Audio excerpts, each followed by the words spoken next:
Pagi Pak Pimpinan. Pagi Pak, apa kabar?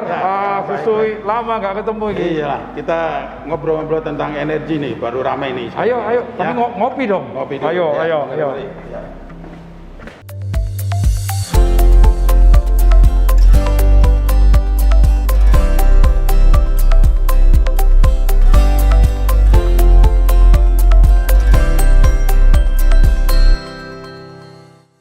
Oke, Pak Tumbiran. Ya, Sekarang Pak. ini baru ramai dibicarakan tentang transisi energi nih.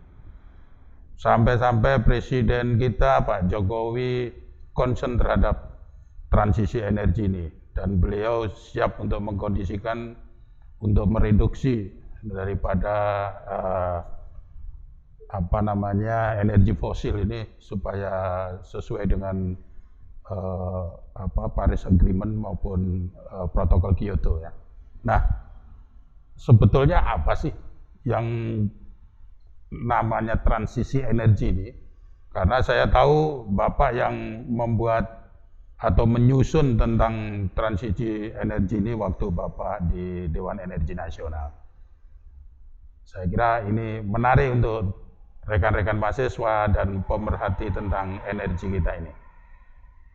Oke Pak, monggo Pak. Makasih Pak Janu. Tiba-tiba Bapak pagi-pagi kok udah mau bicara energi transisi. Harusnya transisi kopi. Minum kopi dulu dong kita. Kopi dulu, kopinya Mas. Ya.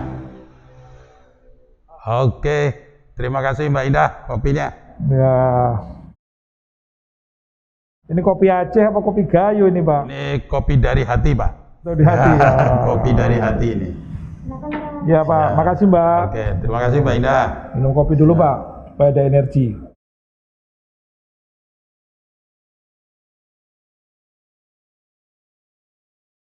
Buka ini aja Pak Janu ya, kita kan berjauhan ya, sudah cek antigen. Ya, sesuai dengan protap lah ya, kita sesuai protap, tapi karena ini kita biar penjelasannya Bapak jelas, ya ini kita juga jaraknya baik Pak, jauh. Terima Silakan, kasih. Pak. Yang menarik ini, energi transisi, kita rame itu, di Indonesia itu seminar-seminar tentang energi transisi banyak, di internasional membahas energi transisi banyak. Apa sih sebenarnya? Tentu kalau kita bicara energi transisi, kita bicara masalah pemicu. Apa yang memacu orang untuk melakukan energi transisi? Pemicunya sebenarnya adalah kesadaran manusia sekarang di abad 21 ini terhadap dampak perubahan iklim atau yang disebut dengan global warming. Global warming sekarang ini yang terjadi adalah bahwa suhu atmosfer sudah naik. Disebabkan apa? Akumulasi besar-besaran emisi CO2 yang disebabkan oleh unsur fosil gitu. Jadi sebenarnya yang paling banyak itu adalah disebabkan sektor transportasi dan industri Pak, yang menyebabkan fosil itu banyak dibakar, gas, minyak, kemudian batu bara ya kan. Jadi kalau kita bicara energi transisi sebenarnya bukan saat ini. Dulu pun sejak 1700-an manusia-manusia yang dulu sudah melakukan perubahan energi transisi. Waktu awalnya mereka itu masih menggunakan tenaga kerja manusia, kuda, ya kan? Nah, kemudian mereka menggunakan air berikutnya, transisi sehingga perputaran gerakan pakai air. Kemudian mereka menemukan listrik, pakailah batu bara, pakailah gas. Ternyata disadari sekarang akumulasi itu telah menyebabkan global warming gitu. Global warming apa dampaknya? Suhu bumi sejak 1800-an kalau nggak salah sekarang sudah naik 2 sampai 2,4 derajat Celcius. Ya, jadi itu sudah berdampak apa di situ? Sudah berdampak suhu permukaan laut naik. Ada beberapa pulau tenggelam. Kemudian karang-karang laut juga mengalami kerusakan. Kemudian diyakini juga es di kutub mencair yang menyebabkan air laut naik. Itu dampak-dampak. Nah, sekarang kesadaran manusia adalah mengurangi akumulasi itu. Salah satu yang diminta berkontribusi itu adalah sektor energi. Nah, sektor energi seperti Pak Janu ketahui, di mana-mana unsur fosil masih dominan, terutama sektor energi, terutama untuk transportasi. Belum lagi di sektor kelistrikan, itu juga masih dominan memakai batu bara. Nah, oleh karena itu tidak bisa kan bahwa fosil itu langsung dihilangkan, kan nggak bisa Pak Janu. Jadi kenapa harus pakai transisi gitu? Itu kan nggak semudah itu menggantikan fosil mendadak dalam skala besar. kemudian diganti dengan energi terbarukan. Jadi transisi energi itu salah satu kalau di sektor energi kelistrikan itu adalah mengganti penggunaan fosil tadi dengan unsur energi bersih. Jadi misalnya listrik yang batu bara dikurangi, kemudian pakailah unsur dari energi terbarukan gitu.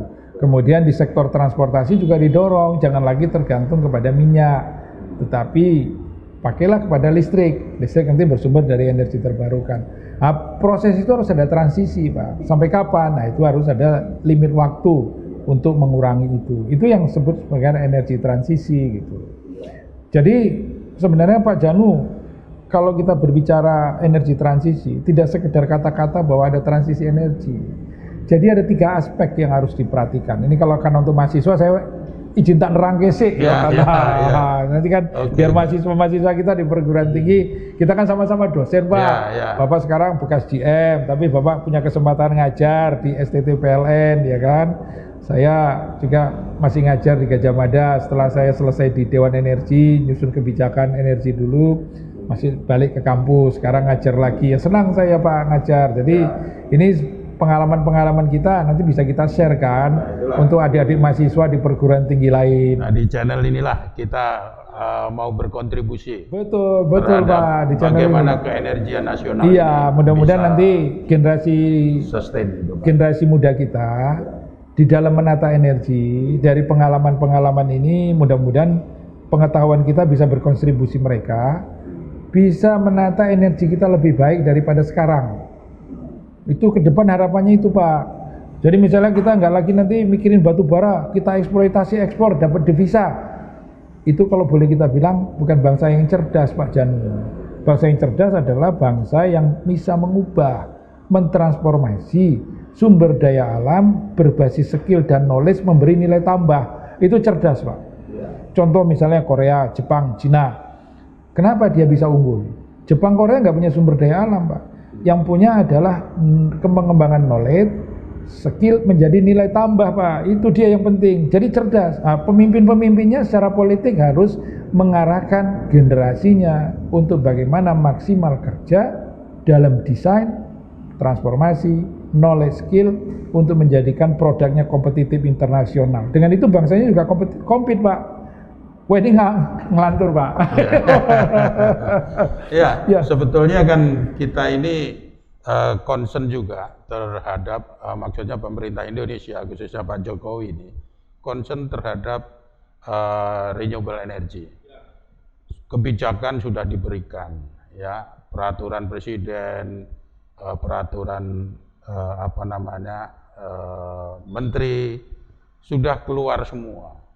Tapi kok masih berhenti di situ aja tentang bagaimana mereduksi energi fosil ini. Ya Pak, jadi gini Pak, saya review kembali. Waktu kita nyusun kebijakan energi nasional, itu diterbitkan di 2014, ya, PP 79, itu sebenarnya sudah concern terhadap energi transisi. Kita sudah peduli dibandingkan negara-negara lain. Kita berani mendeklar bahwa di 2025 kontribusi EBT 23%, ya. Kemudian 2031 kontribusi EBT 31%. Itu sudah kita deklar luar biasa. IEA aja heran, wah Indonesia sudah lebih maju berpikirnya gitu. Dan orang-orang teman-teman di pemerintah waktu itu sampai gede-gede, apa ya bisa Indonesia gitu. Nah, kita sampaikan bisa kalau the way of thinking, cara berpikirnya, the way of action berubah. Tapi kalau BAU ya nggak berubah gitu ya. Tapi harus berubah, the way of thinking, the way of actionnya harus berubah. Jadi kita berpikir 23% waktu itu bukan sekedar berbicara masalah mengurangi emisi, enggak. Tapi bagaimana sumber daya energi, penyediaan energi di Indonesia itu memberikan 4 atau 5 aspek beneficial buat bangsa ini. Bapak kan tadi nanya tentang penting, kita sudah komit. Ya. Nah, kita berani sampai 23%, itu karena kita punya pemikiran yang jauh ke depan. Itu harus memberi kontribusi 4-5 aspek untuk bangsa ini. 1, bahwa pengembangan energi terbarukan harus menciptakan lapangan kerja baru. Kemudian juga meningkatkan potensi sumber daya manusia menciptakan teknologi. Yang ketiga, mendorong industri EBT itu muncul di dalam negeri. Misalnya kita mau dorong PP, ya industri PP-nya muncul. Mau dorong hydro, maka turbin-turbin hydro juga harus dibikin di dalam negeri gitu ya. Kemudian kita mengembangkan biomass, maka pembangkit-pembangkit biomass juga industrinya dalam negeri, sehingga siklus itu selain dia akan mengkonsumsi listrik sendiri, juga menciptakan lapangan kerja, mentransformasi teknologi. Tetapi bukan kita mengembangkan EBT seperti rame sekarang, kita impor. Keliru Pak, kalau impor itu kita menghidupi pasar negara lain, pasarnya mereka hidup, devisa kita kesedot, sumber daya manusia kita juga yang menguasai teknologi nggak berkembang gitu. Jadi itu yang keempat, baru kita optimalkan untuk mengurangi fosil gitu ya, mengurangi emisi. Tapi Bapak kan tadi bertanya, kenapa seperti jalan di tempat gitu ya. Nah, kalau kita melihat skenario kita dulu Pak Janu, kita kan berbasis pertumbuhan. Nah, jadi pertumbuhan waktu kita menyusun proyeksi kebutuhan energi kita itu kalau total di 2025, hitung-hitungan waktu itu akan mencapai 400 MTOE, 400 million ton oil equivalent ya. Jadi ada 400 MTOE, ini 400 MTOE, 400 million ton oil equivalent. Dari 400 million ton oil equivalent itu, ada yang listrik, ada yang untuk industri, itu fosilnya total cuman sekitar 77%, lainnya 23%. Tapi sampai sekarang kan EBT-nya lambat. Ya. Ini terjadi apa? Menurut saya sekarang bahwa pengembangan transisi energi atau EBT itu ada 3 aspek. 1, government policy, kedua teknologi, ketiga financing dan investasi. Kalau policy framework kita udah punya, ada KEN, ada RUEN, rencana RUET, permen-permen terkait. Tapi teknologi untuk pengembangan EBT kita masih rendah, jalan di tempat. Kebijakan atau skenario untuk mendorong penguasaan teknologi saya belum lihat. Kemudian skema pembiayaan, ini masih tumpang tindih antara perlukah subsidi, perlukah misalnya dukungan fiskal untuk mendorong itu, ini belum titik temu. Bagaimana mekanisme pricing sendiri kalau misalnya mendorong EBT. Yang ketiga yang paling parah itu, yang belum memacu tumbuh menurut saya adalah demand kita sektor energi, terutama di sektor kelistrikan ini nggak naik secara signifikan gitu. Nah, di dalam Paris Agreement itu Pak Presiden Jokowi sudah menandatangani dan siap untuk bauran energi kita itu tahun 2025 23%. Lah kalau sekarang ini masih sekitar berapa Pak? Sekarang ini saat ini? Ya anggap aja toh 13%. Apakah iya bisa sampai tahun 2025 bisa mencapai 23% bauran energi kita? Padahal itu sudah ditandatangani Pak Presiden. Kalau melihat angka yang akan mencapai ke sana, itu akan sulit. Ya, maka di sini kalau untuk mengurangi itu, mempercepat itu, ya kita harus way of thinking-nya berubah. Misalnya sektor transportasi kita gitu. Pak, sulit tapi bisa ya? Bisa. Sekarang misalnya sektor transportasi kita, way of thinking berubah, sudah kita bergerak dengan mobil listrik. Ya. Pasti akan berkurang fosil kan? Kemudian ada konsekuensi-konsekuensi terhadap industri mobil konvensional, yaitu harus diatasi.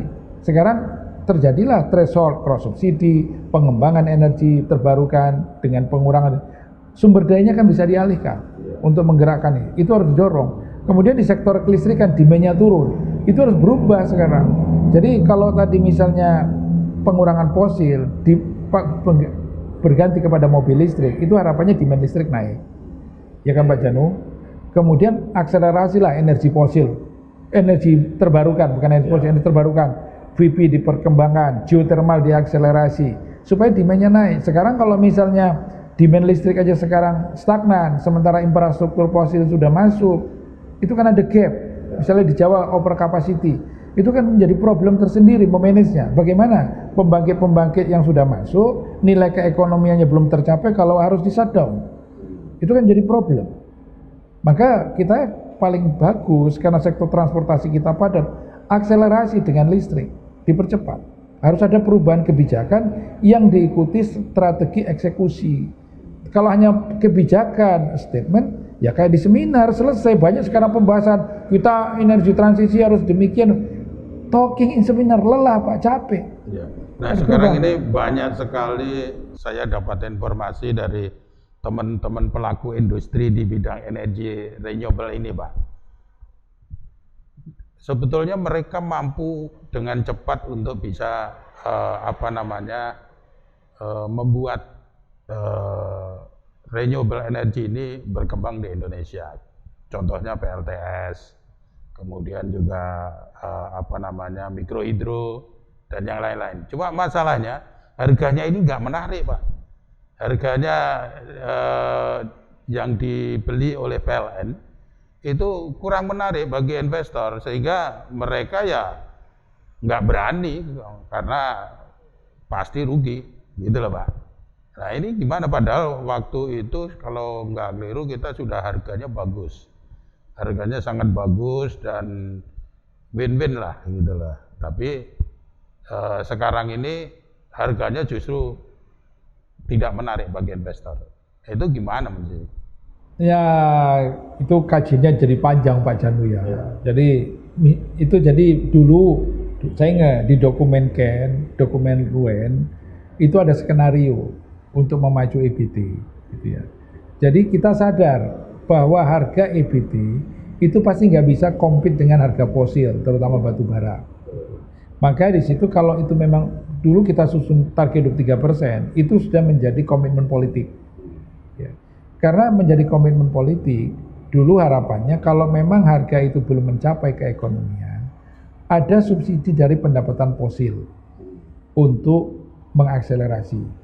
Tapi ada syaratnya, jangan impor itu produk teknologi gitu. Kalau disubsidi impor ya nggak ada artinya, ngapain kita ngidupin negara lain gitu Pak. Harus itu industrinya dipacu dari dalam negeri, sehingga kalaupun ada cross subsidi, subsidi itu diberikan untuk pendapatan anak-anak Indonesia nggak apa-apa kan.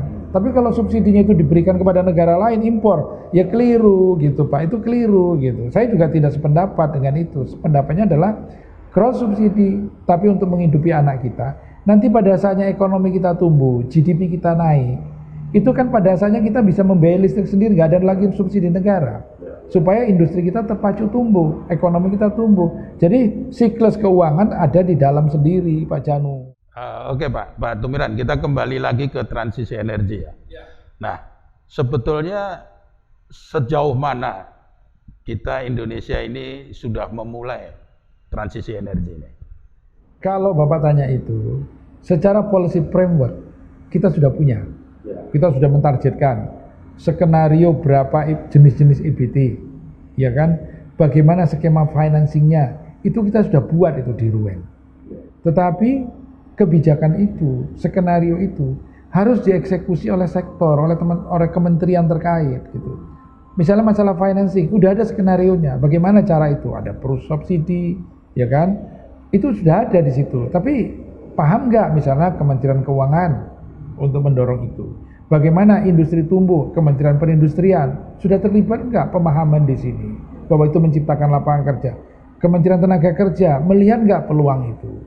Jadi untuk membicara energi transisi Pak, kalau pandangan saya tidak bisa hanya satu sektor Kementerian SDM, tetapi harus Kementerian Keuangan, Perindustrian, kemudian Tenaga Kerja, ya kan?